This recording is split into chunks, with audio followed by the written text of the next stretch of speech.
What's up, YouTube? I thought we'd do one more quick video today, and this will be a variant discussion video.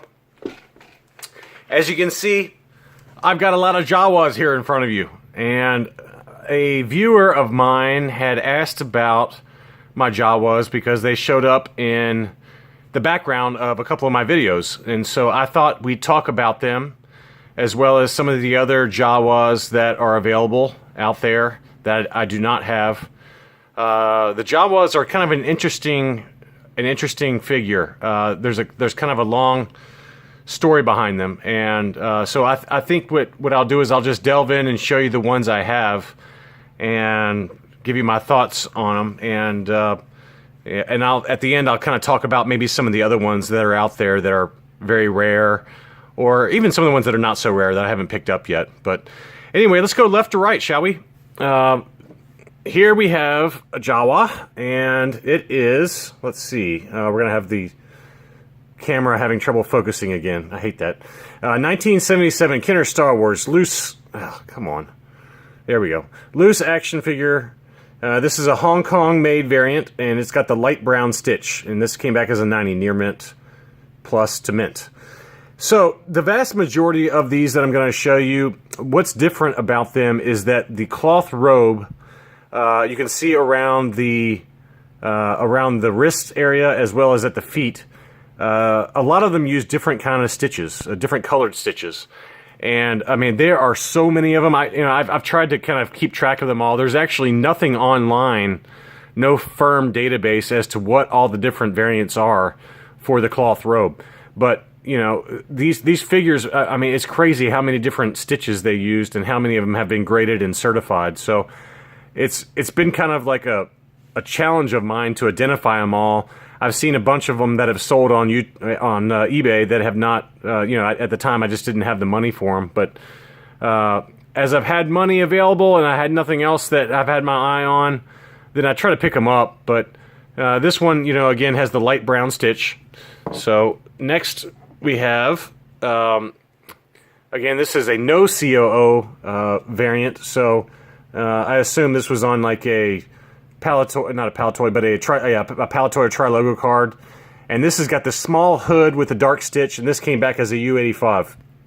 As you can see, if you compare it to the Hong Kong next to it, it's a much smaller hood, and so it's easier to tell from the side.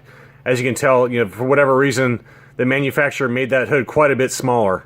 It was probably just a factory error of some sort, but nevertheless, it's now considered a known variant. So, again, this has got the dark stitch, but it's got a smaller hood, and, it's a no COO version. There's a no COO version of the exact same figure with a normal hood. So, again, there's probably, if I had to guess roughly on how many different variants there are out there of the Jawa, I would say easily over a dozen, easily. And that's just the ones that I've been able to identify over the years. I've probably started really looking hard at Jawas as a collecting item, I'd say in the last 2 years or so, maybe 3. And, for whatever reason, the manufacturers, there's just been so much variation in terms of the stitch that they use for the cloth robe. And as a result, we now have a lot of different certified different variants. And, a little backstory before I dive into the elephant in the room, which is number 3 on the shelf here. The original Jawa came out with this vinyl cape instead of the cloth robes, and they did not sell very well. Parents, I guess, or collectors, they just thought it looked cheap and was not, it was smaller than the 3 3/4 inch size. Obviously, it needed to be given its size in the movie, but they were not selling very well. So Kenner decided to replace them with the cloth robes, like you've seen in the first 2. But the original Jawa is as you see it here, the vinyl cape Jawa. And, he's a very, very sought-after figure now as a result of that, because there's not many of them that were made. These were given out, a lot of them on card backs, the original 12A card backs, as kind of a gift to come see the original Star Wars movie, believe it or not. and people oftentimes didn't take them. And you know, as a result, there just wasn't many of them out there. They were either destroyed or thrown away or whatever. And you know, as a result, this vinyl cape Jawa is, you know, considered one of the holy grails of collecting. And so here we are. Now that my camera is focused again, you can have a closer look at him. But here he is in the grading. It's got the vinyl cape. It's a Hong Kong-based figure, and it came back as an 85 near mint plus. And I did not buy this ungraded. Believe me, if I'm going to spend the kind of money that is required to buy one of these, I bought one already graded and certified to make sure it was legitimate. For those of you considering buying one, I would highly recommend you do that. These vinyl capes are very easily faked. There's a lot of reproductions out there. I say they're easily faked. They're easily faked in terms of just you know, from an untrained eye. But if you tried to submit one for grading, they know what to look for, the patterns in the vinyl cape. But you know, if you're going to spend the kind of money that's required to have a vinyl cape Jawa, you know, it's considered, you know, easily one of the most sought after figures, and I would highly recommend you get a graded version, whether it's UKG or AFA or even CIS. All three grading companies have examples of this graded. And there is another vinyl cape Jawa that I'm aware of. It's made by Toll Toys down in Australia. That's even more highly sought after than the Hong Kong version because of its rarity. Even ones in really terrible condition can go for quite a bit of money, you know, easily over $1,000.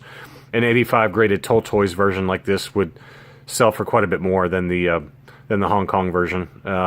If I had to throw a random number out, I think it'd probably sell for about $3,000 nowadays. So it's a very, very expensive figure, but very cool nonetheless. And I've gotten some requests to talk about it, so I figured I'd give it the full 360. But you know, I personally like the cloth version better because I think it's more in keeping with what's in the movie. But you know, I saved up. I saved up. I had like a side savings account where whenever money becomes available, I put it in there.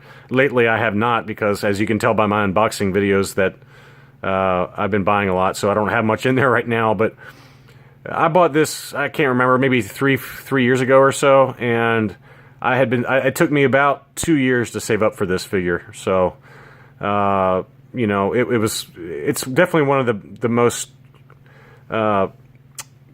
it's the one I brag about the most, but it's certainly not my favorite figure in my collection, but it's an awfully cool figure just to have, and have kind of a holy grail vintage figure in this kind of condition, and you know, it's really cool. So I would say that my only regret in buying this is that I did not get one that has the archival case. And for those of you who've watched my other videos, you know, you'll know that the AFA they offer archival cases that have 100% UV. This one does not. And these vinyl capes are known for discoloring over time because of age or sun exposure or, you know, exposure to the elements. Oftentimes you'll see carded examples of this with, and of this figure as well as for the Tusken Raider, the Sand People. They have lots of discolorations on the cloak if you're not careful. So that would be my only regret about buying this. I'd also wish it had an etched style accessory case for the blaster, as you can see there, instead of being taped to the side like that. But nevertheless, I can't complain too much. It's a beautiful figure, and I'm certainly proud to have it. But anyway, that's him. Let's take a look at the next one. Let's see. This is one of the more rare Stitches. This is a loose action figure, Hong Kong based again, and this is the Purple Stitch, also an 85. The Purple Stitch is definitely one of the harder figures to find. Now, how they can tell that's a purple versus a light brown, I'll pull the light brown up next to it so you can see it again. But I mean, it's a very, very subtle color difference. You can certainly see it if you look at it closely, but it's a very, very subtle difference. But nevertheless, this is the Purple Stitch, and you don't see many of these out there. Of the clothed, robed Jawas, it's one of the more expensive ones. But I bought this again several years ago. I probably wouldn't buy this today, just given that I've got so many other ones. But it's got the larger robe. But I'm going to try zooming in really close here, see if we can get a close-up of the purple, but that gives you an idea of what the purple looks like for this variant. So that's that one. Next, what do we got here? This one is a dark brown stitch, Hong Kong, and you know, so there's a light brown, there's a dark brown, there's a light brown with a small hood. There's also a smooth cape variant, where, you know, these capes are kind of textured, as you can see. Hopefully that's coming through. There's a lot of texture to the cloth that they used. But there is another variant that's actually not that expensive to get, that is a much smoother material. So that's another one to look out for. And then finally, of my Jawas, you can see with the banner style grading, this is an 85 plus, and it's got the black stitch. So I'm going to try and zoom in again real quick, see if we can get a closer look at it. But you know, it's a very, very, come on. It's a very, very dark stitch, and they're calling that black. I mean, it still looks light brown to me, or dark brown to me, but nevertheless, it's another variant that is recognized by the AFA. And so I mentioned the smooth cape as being another variant. The small hood, obviously. There's a few no COO versions, I guess, you know, the tri-logo or paletoy, that I do not have. One of the rarer variants that I just became aware of because it was for sale, it may still be for sale, but there is a cloth robe version that has a made in Taiwan tag, like a full-size tag. It's maybe, I don't know, about ½ inch long and a ½ inch wide, and it's on the inside of the actual robe. And so that is a very, very rare Taiwan variant that is very difficult to find, and that one actually goes for more money than the vinyl cape Jawa, believe it or not. I just can't justify spending that kind of money on a cloth robe. The only variant that I have not discussed yet that I would consider getting, just because it's so unique looking, that is a clothed robe Jawa, would be the Lily Letty. The Lily Letty version has a removable hood. I guess it's like Velcro or snap cape or something, or snap piece, but I'm almost positive it's Velcro.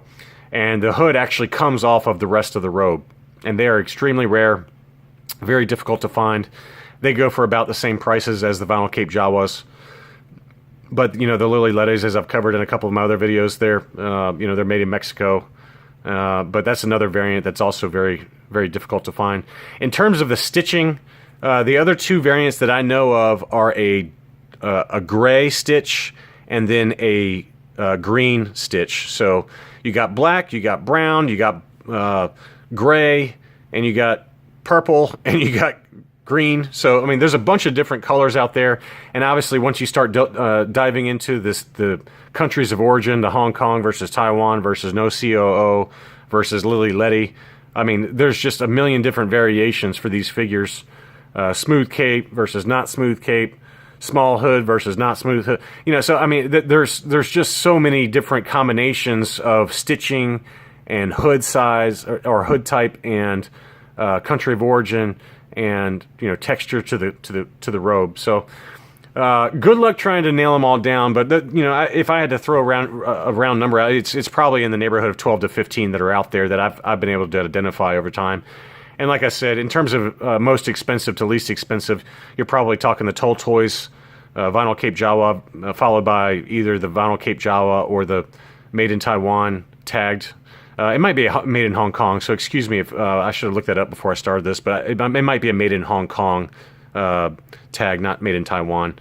And then the removable hood version made by Lily Letty. So all of those combined, I mean, you know, you can have quite a large Jawa collection.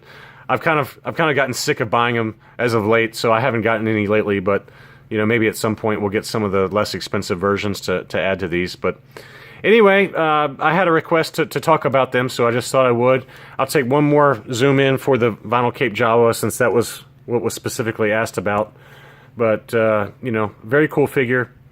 I would say that if I could do it over again, I probably would have gotten a double telescoping Luke Skywalker instead of this, because I just like the Farm Boy Lukes a lot better. But maybe one day we'll get one. We'll see. It's going to take some saving habits, which I do not have currently. But very cool figure, and certainly a holy grail among vintage collectors. I'm just getting all the angles for you. Anyway, thank you for watching, and I will be back soon.